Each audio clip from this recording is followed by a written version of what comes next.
ایمان کے خلاف بہت سارے اختلافات اور تضادات دیکھنے کو ملتے ہیں۔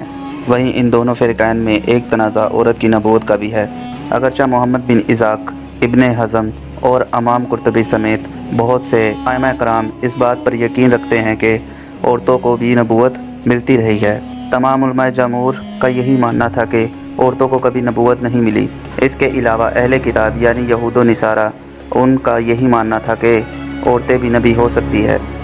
ان کی مقدس کتاب یعنی بائبل اور دوسرے صحائف میں چند ایسی نیک عورتوں کا ذکر ہے جن کو یہ اللہ کا نبی مانتے ہیں۔ دوستو، ہم مسلمان چاہے ان عورتوں کو اللہ کا نبی نہ تسلیم کرے، لیکن یہ عورتیں ہمارے لیے انتہائی تعظیم اور بہت احترام کے قابل ہے، کیونکہ یہ اس قدر افضل، اعلیٰ مرتبات اور انتہائی پاک باز خواتین ہیں کہ جن میں چند عورتوں کا ذکر اللہ پاک نے اپنے قرآن پاک میں بھی فرمایا ہے۔ تو چلیے دوستو، ہم جانتے ہیں وہ کون سی خواتین ہیں جن کو اہل کتاب اللہ کا نبی قرار دیتے ہیں۔ تو جلدی سے چینل کو سبسکرائب کر لیں، ساتھ میں دیے گئے بیل آئیکن پر کلک کر دیں تاکہ ہمارے آنے والی نئی ویڈیو کے نوٹیفیکیشن آپ کو بر وقت ملتے رہیں۔ تو بنا ٹائم ویسٹ کیے چلتے ہیں ہم اپنی ویڈیو کی طرف۔ Number 1، Esther. ایستھر ایک غریب اور یتیم لڑکی تھی جس کو اس کے چچا مردوکی نے پالا پوسا تھا۔ یہ بہت عبادت گزار اور پارسا خاتون تھی۔ اللہ نے آپ کو بہت حسن و جمال سے نوازا تھا۔ یہ واقعہ 5ویں صدی قبل مسیح کا زمانہ تھا، جب سلطنت فارس میں ایک بہت باروب اور طاقتور بادشاہ زرخیس کی حکمرانی تھی۔ زرخیس کی حکومت اس قدر پھیلی تھی کہ ہندوستان سے یروشلم اور مصر تک اس کی سلطنت میں آتی تھی۔ زرخیس کا وزیر حامان، اس کا تعلق قوم عمالقہ سے تھا۔ یہ ہر وقت اسرائیلیوں کے خلاف سازشیں بناتا۔ ایک دفعہ حامان نے بادشاہ سے پوری سلطنت میں آباد اسرائیلیوں کے قتل عام کا حکم جاری کروا دیا، لیکن مسیحیت عزتی کو کچھ اور ہی منظور تھا۔ ہوا کچھ ایسا، اس واقعے سے کچھ عرصہ قبل جب تمام سلطنت فارس میں زرخیس کی نئی دلہن کے لیے حسین و جمال لڑکیوں کی تلاش جاری تھی، تو سرکاری کارندے ایستھر کو بھی ان کی خوبصورتی کی وجہ سے اٹھا لائے۔ لیکن ایستھر کے اندر فارس کی ملکہ بننے کی کوئی خواہش نہیں تھی، اس لیے ایستھر اپنے رب کی عبادت میں مصروف رہتی۔ ایستھر کی معصومیت اور پاکیزگی کو دیکھ کر نہ صرف سرکاری افسران متاثر ہوئے، بلکہ بادشاہ زرخیس نے بھی ایستھر کو اپنی بیوی کے لیے انتخاب کیا۔ ایسے یروشلم کی ایک یتیم و نادر لڑکی فارس کی ملکہ بن بیٹھی۔ جب سلطنت فارس میں رہنے والے تمام اسرائیلیوں کے قتل کے احکامات جاری ہوئے، وہ اپنی فریاد لے کر ملکہ ایستھر کے پاس آئے۔ ایستھر نے بادشاہ زرخیس کے دربار میں جا کر اسے اپنے پاس آنے کی دعوت دی۔ اس دعوت میں حامان کو بھی بلایا تھا۔ ایستھر نے یہاں بادشاہ زرخیس کو بتایا کہ اگر بادشاہ کے جاری کردہ حکم پر عمل ہوا تو اس کی بیوی بھی قتل کر دی جائے گی، کیونکہ وہ بھی ایک اسرائیلی ہے۔ پھر اس نے بادشاہ زرخیس کو سلطنت فارس پر بنی اسرائیل کے احسان یاد دلائے اور حامان کی سازشوں کو بھی بے نقاب کیا۔ یہ دیکھ کر حامان قتل کے ارادے سے ایستھر پر حملہ آور ہوا، مگر بادشاہ زرخیس نے موقع پر ہی اسے موت کے گھاٹ اتار دیا۔ پھر تمام اسرائیلیوں کا سر قلم کرنے کا حکم بھی واپس لے لیا گیا۔ اسرائیلی اس یاد میں آج بھی عید امپوریم کے نام کے تہوار مناتے ہیں۔ نمبر 2، ہنا۔ ہنا نام کی یہ عورت حضرت ساموئیل کی والدہ تھی۔ آپ اس نازک دور سے تعلق رکھتی تھی جب قوم بنی اسرائیل کے شہر میں اللہ کا بھیجا ہوا نہ کوئی پیغمبر اور نہ کوئی رسول تھا۔ بک آف ساموئیل کے مطابق ایک شخص الکانہ کی 2 بیویاں تھیں۔ ان دونوں میں ایک کا نام ہنا تھا اور دوسری بیوی کا نام فنا۔ ہنا کی اپنی کوئی اولاد نہیں تھی، لیکن پھر بھی یہ اپنے شوہر کی محبوب ترین بیوی تھی۔ آپ سے فنا بہت حسد کرتی اور بانجھ ہونے کے آپ کو تانے دیتی۔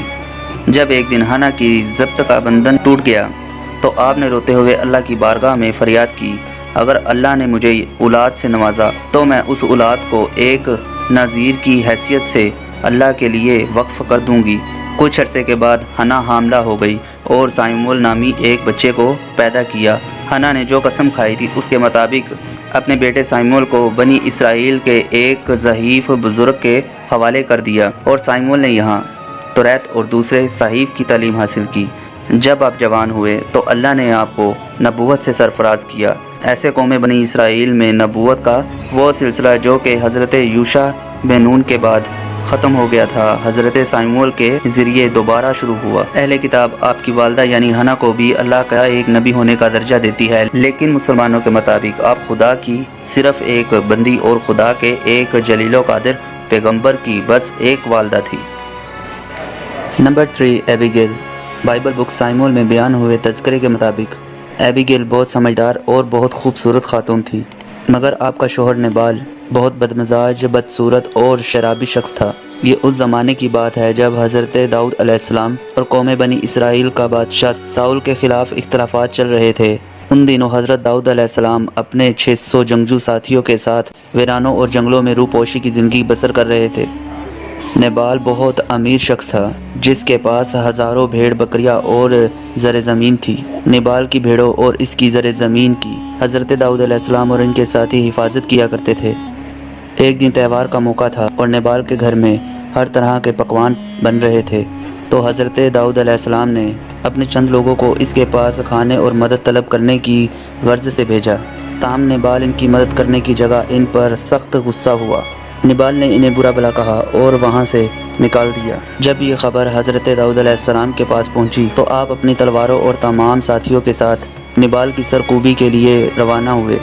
اس موقع پر نبال کی بیوی ایبیگیل نے انتہائی عقل مندی کا مظاہرہ کرتے ہوئے چند گدوں پر اعلیٰ اور لذیذ پکوان لاد کر حضرت داؤد علیہ السلام کی خدمت میں پیش کیے اور آپ سے درخواست کی کہ آپ اس کے شوہر کو معاف کر دیں، کیونکہ نبال کی بے وقوفی کی وجہ سے اس کے بہت سے بے گناہ ملازمین اور دیگر مولکین بھی مارے جائیں گے۔ حضرت داؤد علیہ السلام نے ایبیگیل کی درخواست کو قبول فرمایا اور نبال کو معاف کر دیا۔ اس واقعے کے بعد نبال شدید شراب نوشی اور بسیار خوری کے بعد موت کا شکار ہوا، جس کے بعد ایبیگیل کی شادی حضرت داؤد علیہ السلام سے ہوئی۔ بائبل کے مطابق ایبیگیل نے ہر موقع اور ہر مصیبت کے وقت حضرت داؤد علیہ السلام کا ساتھ دیا۔ اسرائیلی اس خاتون کو بھی اللہ کا نبی کہتے ہیں، لیکن اسلامی عقائد کی روشنی میں ایسا بالکل نہیں ہے۔ Number 4، Deborah. ڈیبورا یا دیبورا بنی اسرائیل کی ایک معروف خاتون تھی۔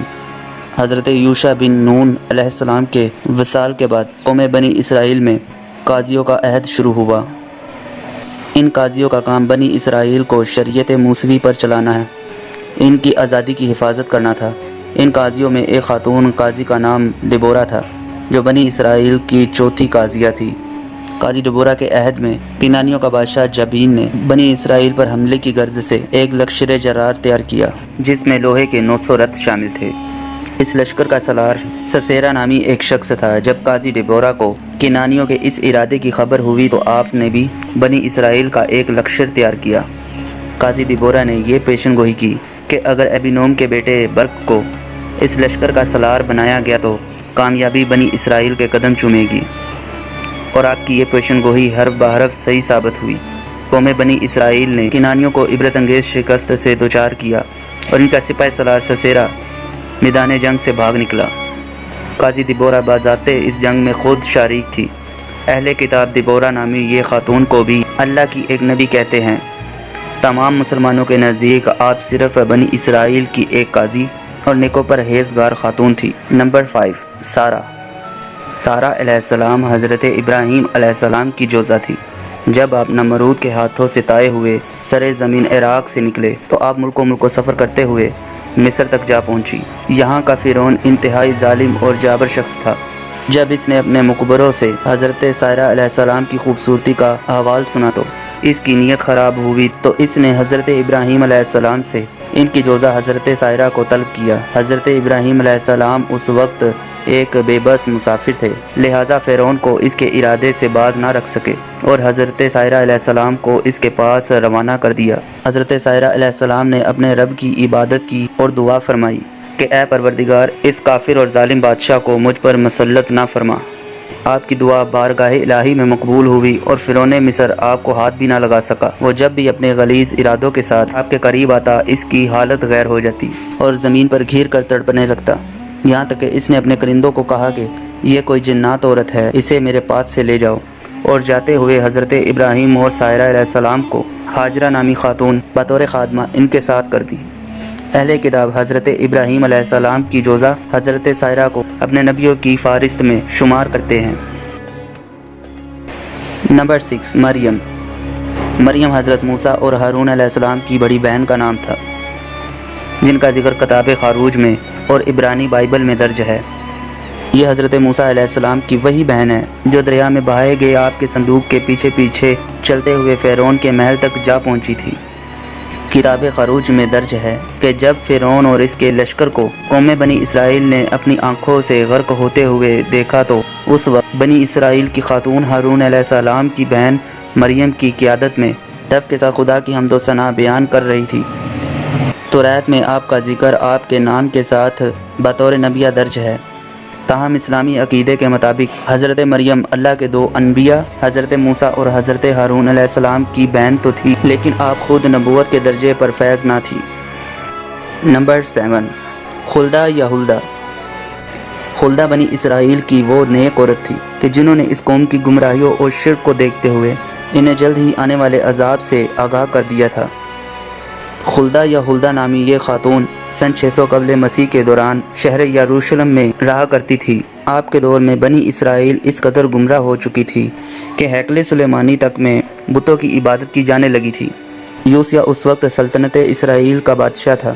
یہ ایک نیک دل اور موحد حکمران تھا جس نے اپنی قوم کو دوبارہ راہ راست پر لانے کی کوشش کی، لیکن یہ سب بے سود رہا۔ جب بادشاہ یوسیہ نے اپنا ایک وفد خلدہ نامی خاتون کے پاس بھیجا تو آپ نے اس وفد کو آنے والے سخت ترین خواب کی خبر دی، کیونکہ بادشاہ یوسیہ ایک نیک اور عاجز حکمران ہے، اس لیے وہ آنے والی اس تباہی کو نہ دیکھے گا۔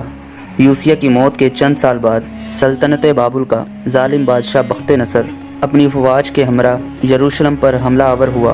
اس نے نہ صرف ہیکل سلیمانی کو مہدم کر دیا، تمام قوم بنی اسرائیل کو جانوروں کی طرح ہانپتے ہوئے اپنے ملک بابل لے گیا۔ خلدہ بھی یروشلم کی اس بدترین محاصرے اور تباہی سے قبل ہی اپنے خالق حقیقی سے جا ملی تھی۔ ان خاتون کے علم اور تقوی کا اندازہ اس بات سے لگایا جا سکتا ہے کہ سن 623 عیسوی کے دوران جب ہیکل سلیمانی سے توریت کا اصل نسخہ دریافت ہوا تو بادشاہ یوسیہ نے اس کی تصدیق کے لیے یہ نسخہ خلدہ کے پاس ہی بھیجا تھا۔ خلدہ کا ذکر بائبل میں کتاب سلاطین اور کتاب توریت میں درج ہے۔ خلدہ کو بھی اہل کتاب نبی کے زمرے میں شمار کرتے ہیں، تاہم ہمارے نزدیک وہ صرف توریت کا علم رکھنے والی عبادت گزار اور نیک خاتون تھی جنہیں اللہ تعالیٰ نے بصیرت اور حکمت سے نوازا تھا۔ دوستو، امید کرتا ہوں کہ آج کی ویڈیو آپ کو ضرور اچھی لگی ہوگی۔ ویڈیو کو لائک کریں، شیئر کریں۔ مزید اچھی اور تاریخی اسلامک ویڈیو کے لیے ہمارے چینل سیم ورلڈ ہسٹری کو سبسکرائب ضرور کر لیں اور ساتھ دیے گئے بیل آئیکن پر کلک کر دیں۔